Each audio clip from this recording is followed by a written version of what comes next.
63 நாயன்மார்களில் ஒருவரான சண்டிகேஸ்வர நாயனாருடைய குரு பூஜை தான் இன்னைக்கு.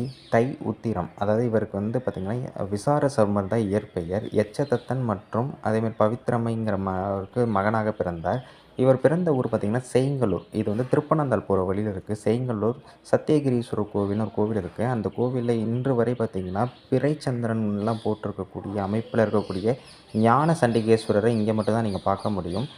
நம்ம எல்லாருக்கும் தெரியும். இவருடைய பூஜை செய்யும்பொழுது பால் கேனத்த அவருடைய தந்தையார் எச்சத்தத்தன் தட்டி விட்டுருவாரு.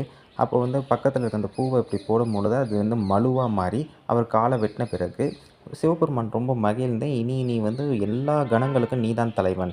எனக்கு பயன்படுத்தக்கூடிய எல்லா பொருட்கள் எல்லாத்தையும் உனக்கு தான் அது சேரும்." அப்படின்னு சொல்லி சண்டீசனாக மாற்றுகிறார். அப்பேற்பட்ட இவர் அந்த ஊர்லேருந்து 2 கிலோமீட்டர் தள்ளி இருக்கக்கூடிய திருவாப்பாடி பாலுகந்தநாதர் கோவில்ல தான் முக்தி அடைந்தார். இது 2மே பக்கத்து பக்கத்து தலங்களா இருக்கிறது குறிப்பிடத்தக்கது.